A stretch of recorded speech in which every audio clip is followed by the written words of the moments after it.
You're listening to Ruthie's Table 4 in partnership with Moncler. Students used to come up to my husband Richard, showing their architectural portfolios, saying, "I'm sure you're too busy, Lord Rogers, to take a look at this."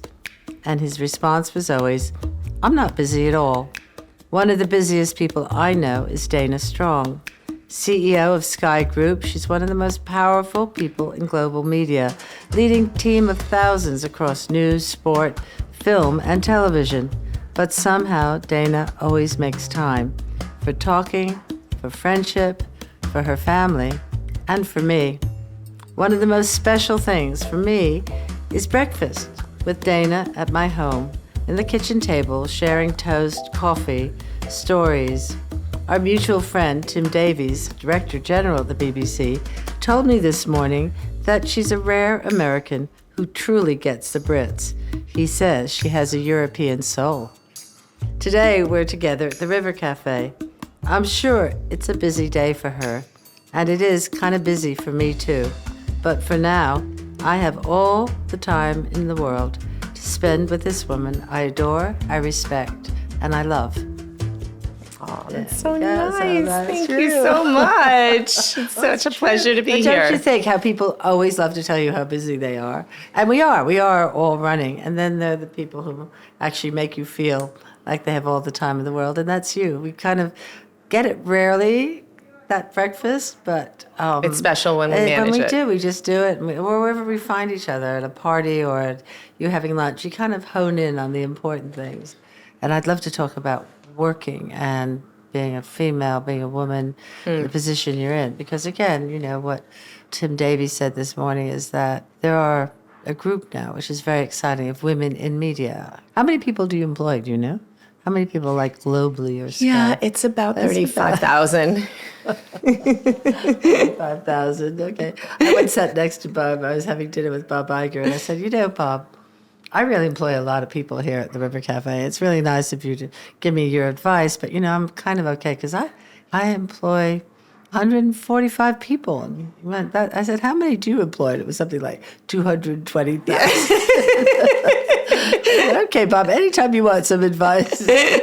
But it is kind of little microcosms. Probably, you know, there are big companies, big problems, but also small groups are also, you know. I've worked in all sizes. You've done it all sizes. I said, so the Australian business was more around sort of 1,000 people. And when I was in the U.S. briefly, it was, 110,000 people. And then here it's 35,000 people. So I've worked at all different scales. And it does require something different of you in each one. But what's glorious about the smaller size businesses is you can really see the impact of if you make a change, a decision, a change in a process, an investment, you can see the impact to your employees and your customers very, very quickly. And so I'm very grateful for learning my business, my craft on a small scale of 800 to 1,000 employees because you apply the exact same principles at a larger scale and just never losing sight of how important these small decisions are because they can really become quite impactful, frankly, to your customers and your employees, and learning that at a small scale is essential. And you know this from if your team isn't on your top game any given day, you can see the impact in the restaurant. I mean, I'm sure that very rarely happens with your team. No, it does happen, you know, and that is, conversely, if I go to a restaurant and the waiter is grumpy or annoyed, I sometimes think, well, are they paying you enough? Are they, as you say, listening to you enough? Are you tired? Right. Are you hungry? Did you have lunch before you started working? You know, if you have people who are in a way taken care of to perform, then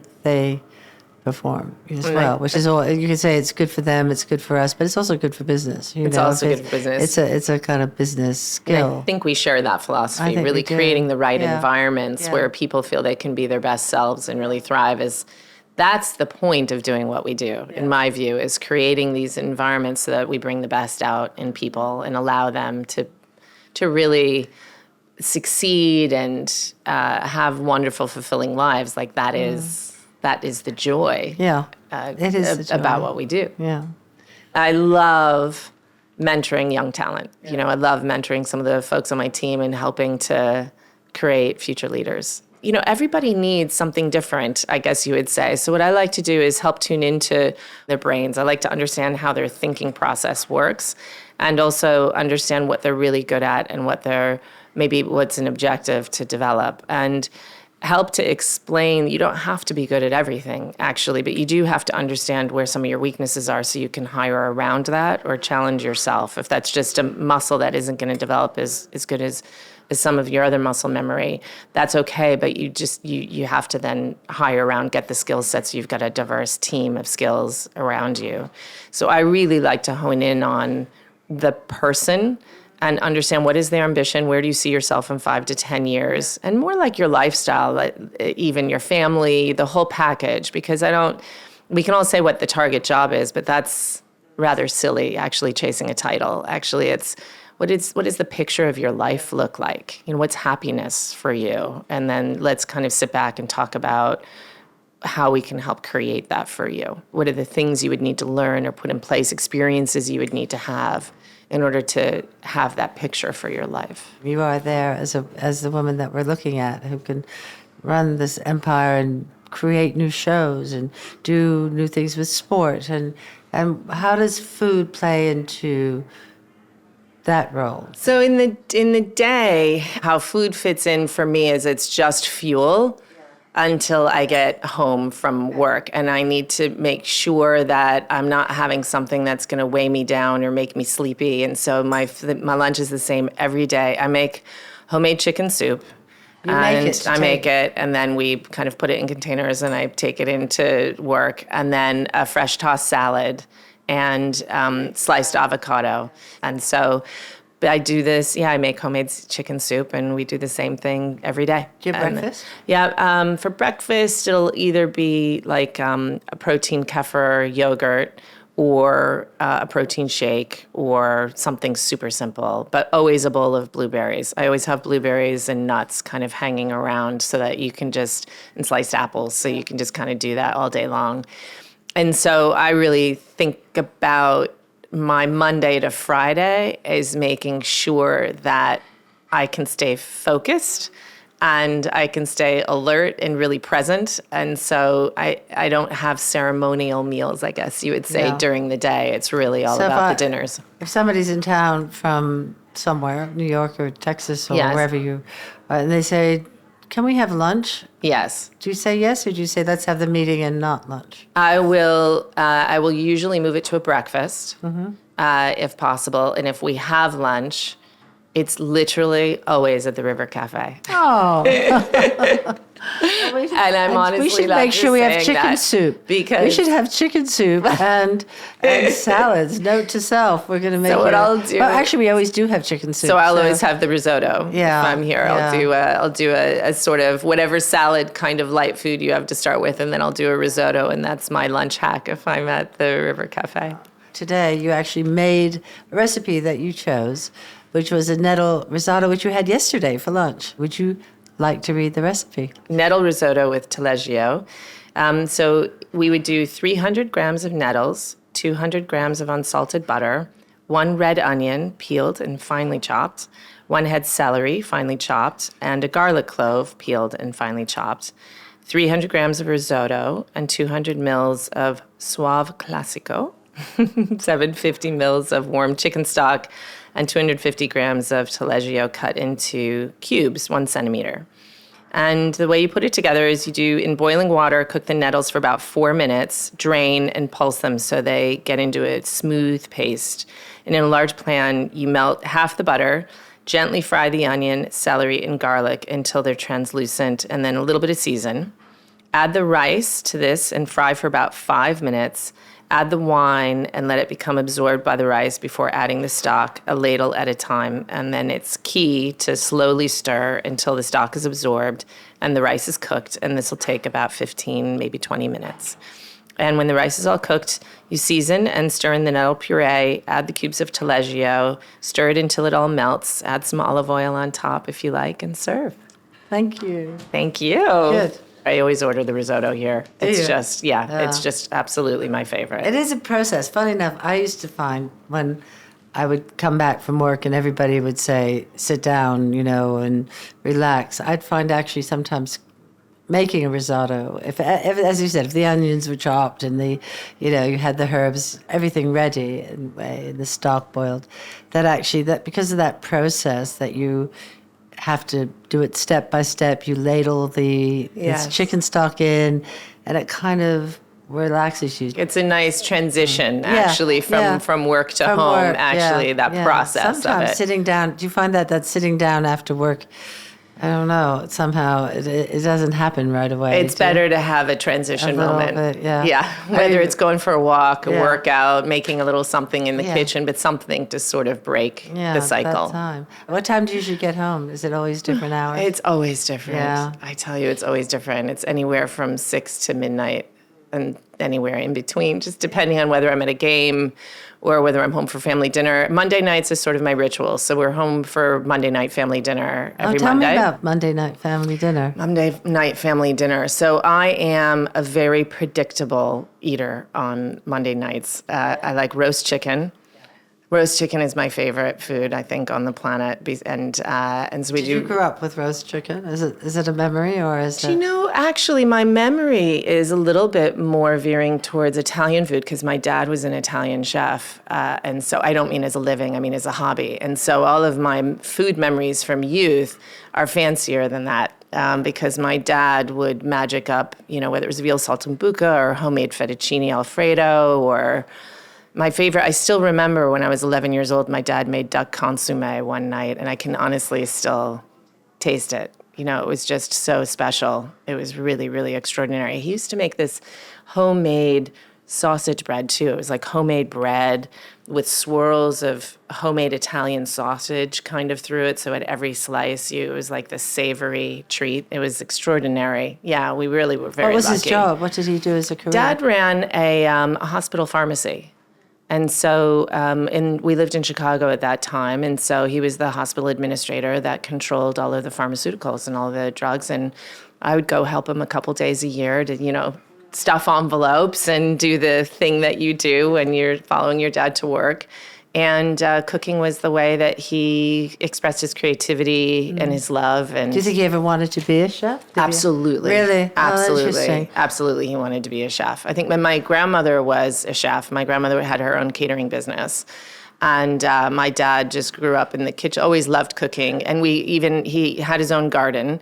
So I'm a terrible gardener, but I would help him grow the tomatoes and the green beans and the zucchini. And every year we would harvest the tomatoes and we would make a winter supply of tomato sauce, basically, to get us, and then you store it, in the jars and do the thing. That is very Italian, but he wasn't Italian. He wasn't Italian. Yeah. Yeah, he's mostly German. And did he go, German, did they go Scottish to Italy? and Irish. Did they? Did you know he never went to Italy? Yeah. As a boy, he never tasted a pizza until he was something like 17 years old. Oh. He grew up in Chicago? He grew up in Erie, Pennsylvania. Right. And a neighbor asked him as a favor, would you go pick a pizza? I've ordered this pizza. Will you go pick it up and I'll give you a dime or whatever it was at the time. And every Friday night he delivered this pizza. And after months of just smelling it and wishing he knew what it was about, they invited him in for a slice. And he basically describes it as the moment that changed his life. It's rather cool to remember the first time you ate a piece of pizza. Can you imagine how impactful that would be? And his mom was in catering, and she wasn't. That wasn't her kind of cooking. She was more of a German kind of cook. She was really about roasts and about big family meals. Did she cater for parties or? Do you know, by the time I was born, she was already old enough that she wasn't doing that anymore, but she was catering for parties and she was catering for family dinners and just as a way to help with the income. Yeah. And why do you think he didn't become a chef? Do you think it was just that he was?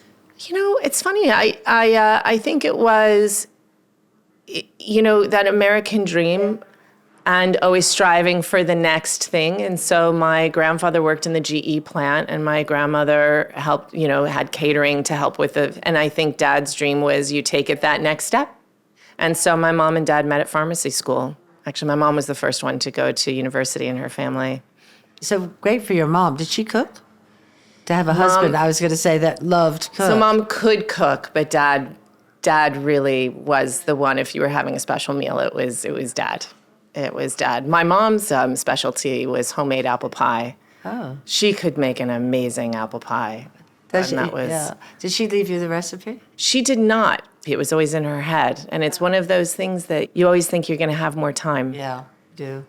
You just, it's such a, you always think you're going to have more time to ask the questions, to write down the stories, and then all of a sudden it just takes you by surprise. Yeah. Paul McCartney describes his mom, and I think he was a lot, well, I know he was a lot younger. I think he was 14 or 15, and when he was talking about the recipes that he loved, was his mother, a month or weeks before she died, taught him how to make simply, I think, potatoes with green beans, And it's just that passing on of something. And people have come in with their cookbooks. Quite a lot of people I've talked to, Tom Hollander, we were just talking about, Jeff Goldblum, Kristen Scott Thomas, came in with recipe books that had been passed to them when they were leaving home to go out into the outside world. Did your dad, do you have his recipes? Dad gave me his pots and pans and his knives. Oh. When we were, so he had extra cooking supplies, and I've been cooking since I was probably 9, and so he helped give us some proper knives and proper copper pans and things that would get us through the early stages of our 20s. So we were talking about the Monday night dinner with the roast chicken. That's how we started this conversation. So we're skipping now how many years to say, well, there's another family occasion of cooking. And tell me who cooks it, who sits down for it. I'm Ruthie Rogers, and I want to close my eyes and imagine a Monday night dinner at your house. So we share partners, a similar trait in our partners. They're both creative. They were both architects. And I think that architects are typically Renaissance men. They can do pretty much anything, including cook. So Mark is an unbelievable cook. Yeah, and he is. He's a really, really good, and we have a lot of fun together. It's almost like a choreography, a ballet of our own in the kitchen, where he will make the mains, whatever that will be on the night. If it's roast chicken, he'll make the roast chicken, and I'll do kind of everything else. We like roast potatoes tossed in olive oil and cooked until they're a little bit on the crispy side on the outside. Steamed broccoli and a fresh salad. And usually the salad will have grated fennel in it. I really, really love fennel. So a mix of leaves, a lot of herbs, and so it needs to have mint and basil, chives I really like, and if you've got a little bit of coriander or cilantro, I can never remember which one it's called in which country, and dill, that just kind of really picks it up. And just tossed in simple olive oil and salt, and sometimes we'll, I don't know if you've ever done this trick with your salad dressing, if you roast fennel seeds a little bit, toast them, and then you toss it in with some apple cider vinegar, some olive oil, a pinch of salt, and it really picks up the salad. Nice. But it's good to have another recipe. There you go. Podcast, yeah. I'll come make it for you. Will you make it for me? I think actually making a salad is not easy, do you? And making a salad, I always test here, when we put people on the cold section, I think sometimes making a salad can be the hardest thing to do. So I'm asked universally when we go to somebody's house for dinner and we say, what can we bring? They say, well, Dana, will you bring one of your salads? And so that's sort of that's what I'm famous for.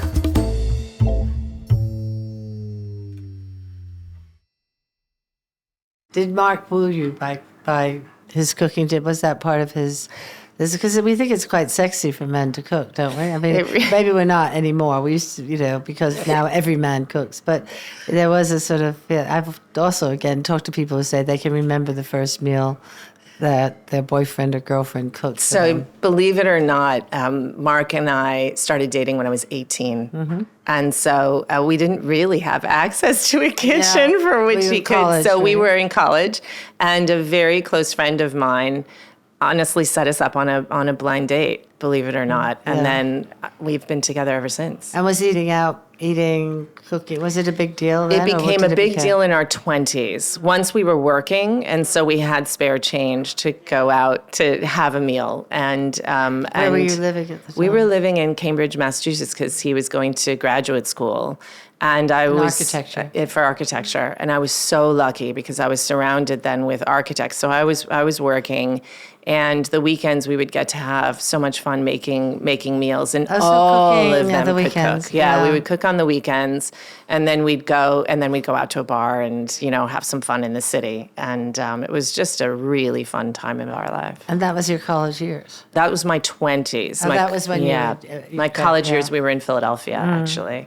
What's that the dish that everybody has in Philadelphia? Philadelphia steak? The cheesesteaks. The cheesesteaks. Yes. Do you like that? I used to like that. Yeah. Now that you have European soul. Because it's an interesting concept.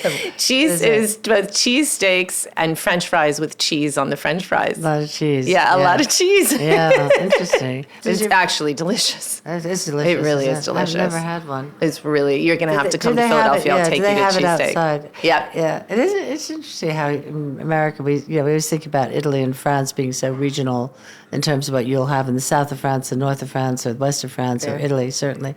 And I don't think that the United States really has that much, except the South, I think, has regional food that we really think of the gumbos and all that. But I think there are cities that really associate pizza in Chicago or cheesesteaks in Philadelphia, or I don't know what California would be, maybe more Mexican. Gumbo is a big dish in our family. Oh, how come? Believe it or not, my dad, for whatever reason, my dad is famous for his gumbo. I grew up in Florida for a number of years, and that's where we learned. What age was that? I was 12 to 18. Oh, I see. Formative. And so those are the years where I really learned how to make grits, how to make gumbo, prawns, shrimp became a huge part. So in Florida, they have shrimp trucks. So they go out and get fresh shrimp in the morning, and you can be just driving along a major street and you can pull over and get a kilo of prawns. It was absolutely a fantastic place to grow up, actually. And you had to cook a dinner on every Wednesday?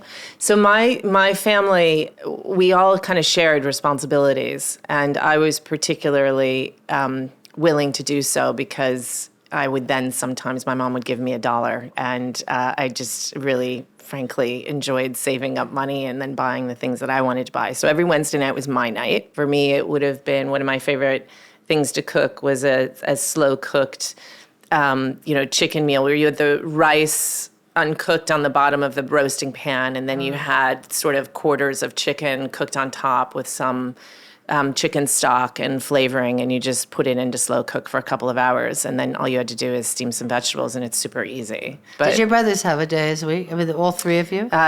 Jim would do Monday night by recollection, but after he became like 15, I think, he pretty much gave that up. Yeah. Yeah. And that was homework. That was... Yeah. Do you think this formed you as, in your ambition and your focus and to be who you are today? Do you think somehow your mother giving you a night to perform and your father I think teaching so. you and that I was think so. giving you $1, giving you a dime? Always had a lot of responsibility, and I enjoyed it too. And I think they expected a lot of me, and I think that then does really form your ambition, your confidence. I think between that and playing sport, I was doing track at a very young age. So it was the 100 and 200 meter, and then Dad taught me tennis, and then I did gymnastics for years in competitive gymnastics, and then I got a little bit too tall for that to be because it's once you get tall enough in gymnastics and you're doing aerials on the balance beam, it's really quite scary. And so I just got to that point where it was better to pivot. And so then I went into soccer. Yeah. And so I played football from the time I was 13, and I was always defense. And I absolutely loved it. You love it. Absolutely loved it. It sounds like a really kind of great childhood and family. I had a with great values childhood. And with participation and a lot of love. And your dad taking you to work and a lot of love. And when you went out into the world and then you met a man who loved that.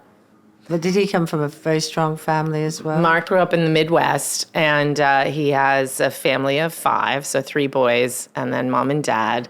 Very tight family growing up. And very similar values, actually. Very, very similar values. And then you went to Australia. If we're going through the kind of early years. Yes. Was Australia early, or was that? We were just about to turn 30, so we were in our late 20s. Babies yet? And we did not have children. Yeah. We had 2 dogs. We had 2 golden retrievers. They were our babies. You took them with you to and Australia? And we did. We took them with us to Australia. It was quite a journey getting them there, because then you have quarantine and the whole 9 yards. And so, but... What year would that have been? 1999. Yeah. We moved to Australia in 1999, and we thought it would be for 2 years, and we rented our house out. 12 years later, shy of 12 years later, we were still living in Australia. Did you go there with jobs to go to, or did you decide to move? I had a really exciting job opportunity, and we had always wanted to live abroad. What was the exciting job? So there was a satellite television company there called Austar, and there were effectively two pay TV companies there, one called Foxtel, one called Austar. Foxtel had what was called the capital cities in Australia, so Sydney, Melbourne, etc., and Austar was everywhere else. And the job there was to go build their broadband and mobile services and kind of everything else. And eventually I ended up running the TV side as well. And it was really an extraordinary experience. Sydney. It was a huge chapter for us. And we had built a house, had the kids, and then we got a phone call to say, would you ever consider moving to Europe? And we said, sure, when you're serious, and give us a call. And then they called the next day and said, actually, we were serious. We're structuring the operations in Europe. Would you think about moving to Dublin? So then we moved to Ireland. Wow. And had one of our best family chapters. So what was it? Sundays in Dublin were just magical because it's very... Sunday roast, they call it tea, so our best friends were our neighbors. The kids were really close with each other, so they could just ride their bicycles around the neighborhood and come home for a Sunday roast. And my neighbor was so sweet, and we would go have tea together and just talk about raising kids and families and how to be great moms. Did you get involved in the food scene in Sydney? Was that a memory for you? We got involved in eating restaurants. The food scene in Sydney, absolutely. My goodness. Do you remember what struck you about Australia? So good. So there's so many wonderful ones. Do you ever go to Sean's Panorama? Yeah. Love Sean's. It's a really nice, family meal. Describe it, because so Sean's is maybe 6 tables on a hill overlooking the Bondi Beach, ocean, and it's the menu changes every day, right? Much like your restaurant, so you never know exactly what's on the menu, but it's 2 fish, 3 meat. Always grilled, fresh, something absolutely delicious with a divine wine menu. And then on the other side of Bondi Beach, of course, is icebergs. I don't know if you've We did ever go to been icebergs. there. We did. What's really special about icebergs is you are sitting just a little bit behind where the water breaks, so you can see the surfers take the wave, but from the back side of it. It's really just a glorious kind of spot. It taught us a lot, those restaurants. It was a very big deal that in Australia, it could combine informality, fun, drama, spontaneity, and just enthusiasm with really good food. They're really so good fresh. cooks. They're really good cooks. The cooks who came out of that time in Sydney were really special really time. Important. Yeah. And you would probably know Bill Granger, who then was here, very sadly passed recently. And his cookbooks and his restaurants were very inspirational. And Neil, of course. I mean, they're just Rockpool is extraordinary. He comes here a lot. Yeah, So I've definitely got my favorite spots in Sydney that we always go to when we go back. Yeah. So from Sydney to Dublin and to the roasts that you had there and the Guinness and the pubs, did you get into that whole culture? I love the idea that they all sing, don't they? When you go to a pub in Ireland, they sing, don't they? I love that. So that, for me, is an absolute joy to go. I cannot sing at all. I bet you can. Everybody can sing.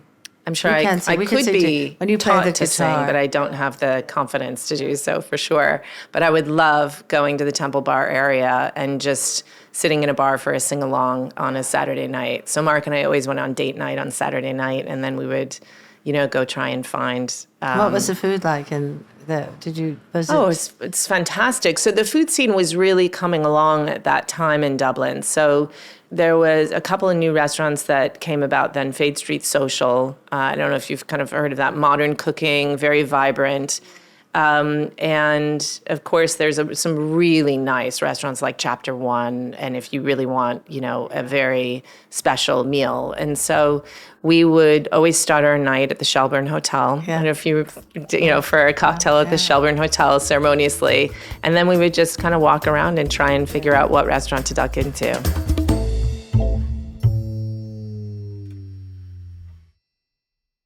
When Tim said that you have a European soul, can we talk about what he meant by that? Do you know what he meant by that? I think I do. I think our first move was in 1999, and we've pretty much lived out of the country for the last 26 years, except for 3 years where we went back to the United States. And so what I've learned, and we've moved almost every 3 to 5 years, it's been rigorous, I guess you would say. And one of the things that I've really picked up is to deeply listen and to never presume that you understand what the other person is truly saying for a while, because it takes quite a while to really learn the geological layers of a culture. You think you understand it, but you're only understanding the surface. And if you don't really pause and pay attention, listen to the nuances, question yourself and how you've interpreted what somebody or the context, you could really miss a lot of the signals that are being sent. And I learned that reasonably quickly in moving to Australia, because Australia presents itself as a culture that is very similar to the culture that we grew up in. But actually, there's a lot of differences. You just have to be really paying attention to them and to the nuances there in order to really understand and appreciate and empathize with what the other person is saying. And so I think what he meant when he said that I present like someone that really understands the British culture or feels European in soul is primarily because I try and put myself in that position. I try and put myself in a place where I'm really listening and understanding and appreciating all of the different contexts. So if I'm in the United States, I try and put myself in that position. If I'm here, I try and really empathize or try and understand the history of the UK. I spend a lot of time actually understanding the history of the UK as well. I'm a student of it. I really love that part of it, and I think it helps you understand some of the cultural dimensions as well. And what about being a woman in that role as well? I think, we do have a moment in time where there are an exceptional number of female leaders in media in the UK right now, which is absolutely fantastic. And I think we've got a media community right now that all is, pulling towards really driving growth in the creative economy for the UK, for our businesses, but, also for the UK. And it feels like a really special moment. Being a woman in a very senior position it's a unique, I guess, position to be in, and it's a uniquely recognized organization. It definitely has some of its challenges, and you're always juggling, as a female, you're always juggling multiple concentric circles, I think. And so I think it's... Tell me more about what that concentric... I want to pay as much attention to my children as I do to the job, and try and create space and time and for them, and time for friendships as well. So keeping all of those concentric circles spinning at the same time is probably one of the hardest things, and just making sure that they feel that they can access me. So my team would know if my kids are calling, I'm going to step out of the meeting and take the call, because my kids don't call unless they need me. So it's as if my family is calling, then you stop. Then it's important, and I stop, and everybody's very respectful of that. If something's happened with my children, I'll drop everything. Last summer, I think I had to drop everything and jump on a plane. My daughter was in summer school and something had happened, and I literally just walked out of a meeting and told the team I'll be back when I'm back. And thankfully, she was okay and it all worked out. But everybody's been very supportive of that, and I try and do the same for the team. I think it's really important that we give each other that type of priority. Yeah, whether male or female. That's exactly right. Yeah, and if you think that you're talking about the comfort of having roast chicken, you think about food. Do you? When you go to bed at night, do you think about real what you're foodie. You are. You are. Yeah, you are. You are. I really, really, really love cooking. I love food. You spend time in Portugal, don't you? And so we do. I love Portuguese Tell me cooking. About the food. I love Portuguese cooking. There's this one restaurant that we go to. It's actually so much like risotto, it would probably knock your socks off, but it's called Dona Bia. And I don't know exactly how they do it, but they'll take an aluminum pot, and you put fish stock or chicken stock in it. I'm breaking the recipe down in my brain. I don't know exactly how they're doing it, but I assume, you do a little bit of onion and the typical stock, and either fish or chicken, depending on which dish you're having, but usually fish stock, the rice, and then they put a whole mix of seafood in it, and they cook it very, very slowly so it becomes quite creamy, almost like a creamy risotto. And then you've got razor clams and prawns and monkfish and these beautiful chunks of, right from the sea. But no chicken like gumbo. Paella has sausage. They don't. This is pure fish. Is it like paella, do you think, or is it very different? Do you know, it doesn't have saffron in it, so it doesn't have that the flavoring of a paella. It's a really unique, and in different parts of Portugal, they'll add effectively tomato stew to it, and so it turns the rice red, and that is a little bit more like a paella kind of flavoring. But in this part of Portugal, it's really a white. It's like a white paella, I guess you would say, in some regards, but without that. And also not that paella. You don't think of being creamy, do you? The rice. You That's think of true. It being quite. And this one is a really creamy. Yeah. The other place we love. There's a lot of restaurants right on the beach, and so you've got the ocean waves coming in, and grilled fish, and beautiful music, and watching the sunset. So that's my happy place. I think we found a really special spot, and it's quiet. It's less developed than other places, and we just really get to have a wonderful family holiday there. Yeah. So it's been a happy place for us. It's your happy place. Yes. My happy place is here with you, and we're going to go and have something to eat now. Before we stop, I was about to ask you when we were just now talking about comfort, because you do talk about food as an adventure. You talk about it as your link to family. You talk about, a tradition of a specific night of the week. And you've described Dublin and Australia and now Portugal around food. And so I was thinking, food is all that, but it also is comfort. And so I probably could guess from our conversation, but if you needed comfort, if you just felt, I'm not hungry, but I would like to have something that might give me comfort by eating it, is there a comfort food that you would go to? Chicken soup. Chicken soup. Or your risotto. Yeah. Because you've made me risotto when I've needed comfort food, and sent it to my house. Been very sweet to me when I'm needing a little bit of a hug. Yeah. Okay, well, let's have the hug, and maybe we have that risotto. Thank you. Thank you. Bye. Thank you for listening to Ruthie's Table 4 in partnership with Moncler.